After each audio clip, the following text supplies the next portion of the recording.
Sebutkan saudara kita tentang Nahdlatul Ulama NU. Sebutkan tentang saudara kita yang ada di Persis. Sebutkan sesaudara kita yang ada di kelompok perjuangan Ikhwanul Muslimin. Sebutkan sesaudara kita yang mana saja yang akan kita sebutkan, mereka Ahlus Sunnah wal Jamaah seluruhnya. Berangkat dari kelebihan dan kekurangan mereka, mereka saudara kita, kita saudara mereka. Kalau setiap kelompok berpikir macam ini, maka akan ketahuan bahwa kita sesama kita tidak layak untuk dibentur-benturkan dan tidak pantas untuk saling bermusuhan. Musuh kita yang nyata adalah Yahudi, Zionis Israel. Musuh kita yang nyata adalah Nasara yang merangi Islam yang di bawah payung PBB dengan Amerikanya. Musuh kita yang nyata pada hari ini adalah Syiah yang dipimpin oleh Iran di seluruh dunia. Ini musuh kita yang nyata. Jelas siapa di hadapan kita. Tetapi umat Islam dibentur-benturkan dengan isu-isu yang mereka yang buat, orang kafir itu buat, termasuk Syiah yang buat, semacam Wahabi dan segala macamnya. La haula wala quwata illa billah. Ibarat Allah, tentang masalah ini perlu saya beritahukan dan semoga saja nasihat ini bermanfaat untuk saya, saudara saya yang tercinta, seluruh Ahlus Sunnah wal Jamaah dimanapun berada. Hari ini Arab Saudi diserang habis-habisan. Amerika juga bersatu dengan Iran. Iran berarti di belakangnya ada Rusia, ada Cina, ada India dan lain-lainnya. Ini adalah blok timur. Amerika sebagai energi terkuat yang ada di PBB menyatakan Iran adalah saudara kita. Sekarang di Iran, seluruh kota-kota yang ada di Iran hari ini ibarat Allah, semua tulisan-tulisan matilah Amerika di dinding-dinding di mana saja sudah mereka hapus. Yang digantikan dengan matilah Saudi, matilah Saudi, matilah Saudi. Lalu orang-orang muslimin di seluruh dunia termasuk di Indonesia berhasil dibakar dan disulut dengan isu Wahabi yang disematkan kepada Saudi, disematkan kepada imam-imam yang memimpin di Masjidil Haram, di Masjid Nabawi, disematkan istilah Wahabi ini kepada ulama-ulama yang bersumber dari Saudi. La haula wala quwata illa billah. Ketahuilah hamba-hamba Allah, ini fitnah. Sebab apa? Dengarkan hadis-hadis Rasulullah sallallahu alaihi wasallam berikut ini. Semoga kita tersadar betapa kita telah diadu domba oleh musuh-musuh Allah yang membawakan istilah-istilah yang tidak patut untuk dipercayai bersama. Saya yakin dan berbaik sangka bahwa seluruh yang hadir dalam Jumatan ini, di masjid ini, insya-Allah ta'ala bukan termasuk orang-orang yang mudah disulut dengan paham-paham seperti ini. Tetapi saya berharap melalui media yang ada, media sosial yang ada, dari dunia maya segala macamnya, di seluruh Indonesia bahkan menerobos ke seluruh dunia, sampailah hendaknya nasihat ini, bahwa sesungguhnya isu-isu yang tidak pantas disematkan kepada Islam, khususnya Wahabi-Wahabi, dan menyerang Arab Saudi. Sekali lagi, saya termasuk orang yang benci dengan Arab Saudi. Dulu, kenapa? Loyalitas Arab Saudi pada Amerika, loyalitas Arab Saudi kepada Zionis Israel, loyalitas mereka. Tapi ketika Arab Saudi jatuh ke tangan orang yang saleh, insyaAllah, Allahu a'lam, di tangan Raja Salman, bagaimana dia mendeklarasikan kesatuan umat Islam di atas kepentingan Islam, bagaimana dia bersumpah bahwa akan membebaskan Al-Quds, bagaimana dia menyatakan baraknya terhadap segala macam kejahatan-kejahatan yang dilakukan oleh Timur dan Barat, terkhusus oleh PBB, dan tidak mau lagi diatur oleh PBB.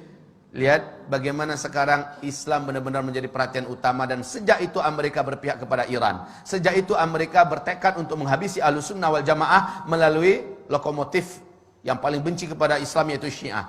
Maka kaum muslimin, perhatikan sekarang.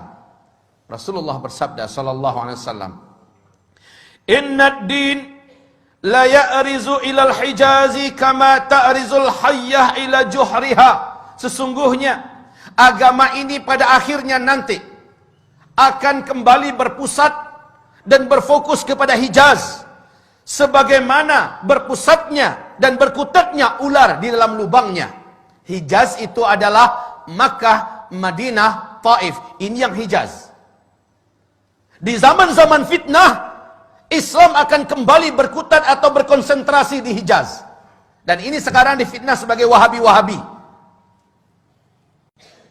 Rasulullah sallallahu alaihi wasallam ceritakan oleh Abu Hurairah, semoga Allah ridha kepadanya, Rasulullah bersabda, "Innal Islam bada'a ghariban wa sayaudu ghariban kama bada'a."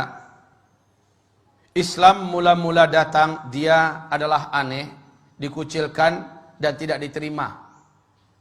Nanti ketika di akhir zaman Islam akan kembali dianggap aneh, dikucilkan dan kembali tidak diterima. Justru oleh umatnya sendiri. Wa huwa ya'rizu bainal masjidaini kama ta'rizul hayyatu fi juhriha.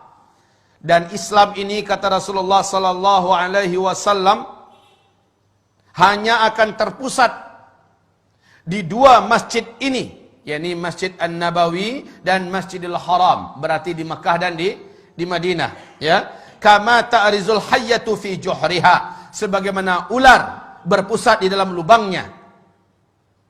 Hari ini sekali lagi isu tentang Abdul Wahab bin Abdul Rahman Al-Afriqi di abad kedua dari kelompok komunitas Khawarij yang menganggap kelompoknya saja yang paling benar, di luarnya sesat seluruhnya, yang mengkafir-kafirkan orang, membid'ah-bid'ahkan orang pada abad kedua Hijriah. Bukan Syekh Muhammad bin Abdul Wahab At-Tamimi yang ada di Hijaz, bukan. Ini jelas mujaddid.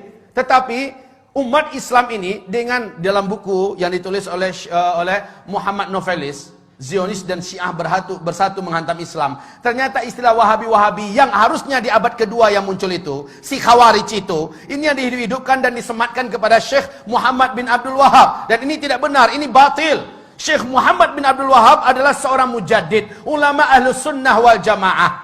Lihat seluruh bacaan-bacaan yang ditulisnya, lihat seluruh gubahan-gubahannya, lihat seluruh penyampaiannya, sama dengan yang ada pada umat Islam pada hari ini, baik yang dipakai dan diamalkan oleh NU, baik yang diamalkan dipakai oleh umat Islam yang ada di Muhammadiyah, baik yang dipakai oleh Ahlussunnah wal Jamaah yang ada di mana-mana. Tapi yang ditulis, yang diucapkan, dilafazkan oleh sang Khawarij abad kedua Hijriah, yakni Abdul Wahab bin Abdul Rahman, ini dia yang sesat, menyesatkan. Tapi orang-orang Syiah menyematkan ini kepada Syekh Muhammad bin Abdul Wahab. Inilah kebatilan yang nyata, ibarat Allah yang kami muliakan. Lalu umat Islam sekarang mau saja percaya dan dibentur-benturkan.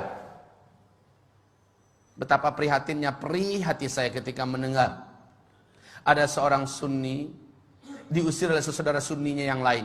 Kenapa? Sunni yang ini adalah mereka dari komunitas mayoritas, punya kebiasaan mengamalkan ini nama itu. Yang Sunni ini tidak mau mengikuti semacam Maulid Nabi, Isra Mi'raj, nggak mengikuti, ya. Tapi dia tetap baik berhubungan dengan masyarakat. Dianggap dan dibakar-bakar, disponsori, ini adalah paham Wahabi. Diusir dari kampungnya, diusir, tidak boleh lagi tinggal di kampung, bahkan diancam bakar. Rumahnya memang dibakar. Sampai-sampai ketika disakiti sekeluarga, padahal sama-sama Sunni, yang bertepuk tangan Syi'i, orang Syiah, karena kompor yang mereka nyalakan telah membakar sesama umat Islam.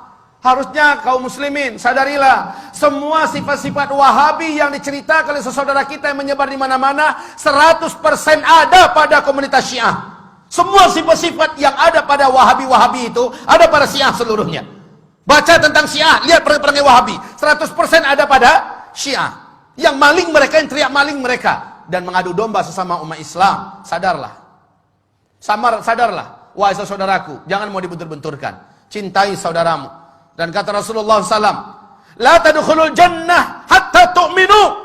Kamu tidak akan pernah masuk ke dalam surga sampai kamu menjadi orang yang beriman. Wa la tu'minu hatta tahabbu. Dan kamu tidak akan pernah menjadi orang yang beriman sehingga kamu saling mencintai. Kamu tidak akan pernah menjadi orang yang beriman sampai kamu saling mencintai. Saling mencintai ini adalah syarat menjadi orang yang beriman. Ibarat Allah, ma'asyiral muslimin, hamba-hamba Allah yang kami muliakan. Bagaimana, surga mana yang akan kita layak masuki sementara kita membenci sama orang beriman? Surga mana yang pantas kita masuki? Padahal yang pantas menjadi ahli surga hanyalah orang yang beriman. Dan kamu tidak akan sampai dan tidak akan pernah menjadi orang yang beriman sampai kamu mencintai sesama saudara kamu. Perbedaan nama, perbedaan karakter, perbedaan sifat dan sebagainya, jangan dijadikan alasan untuk kita tidak menganggapnya saudara kita. Orang tua kita sama, Al-Quran dan As-Sunnah. Rumah besar kita sama, Islam. Yang prinsip-prinsip kita masih sama. Hanya perbedaan-perbedaan ini jangan sampai kita mau dicabik-cabik. Ini yang menjadikan setan itu, walakin fit tahrishi bainahum, akan tetapi dengan memecah belah dan mengadu domba sesama mereka. Di sini pintunya yang didapat oleh setan ada pada umat ini. Semoga hamba Allah yang menyampaikan diampuni oleh Allah Subhanahu wa taala ketika hamba ini melakukan khilaf dan salah dan berkata-kata.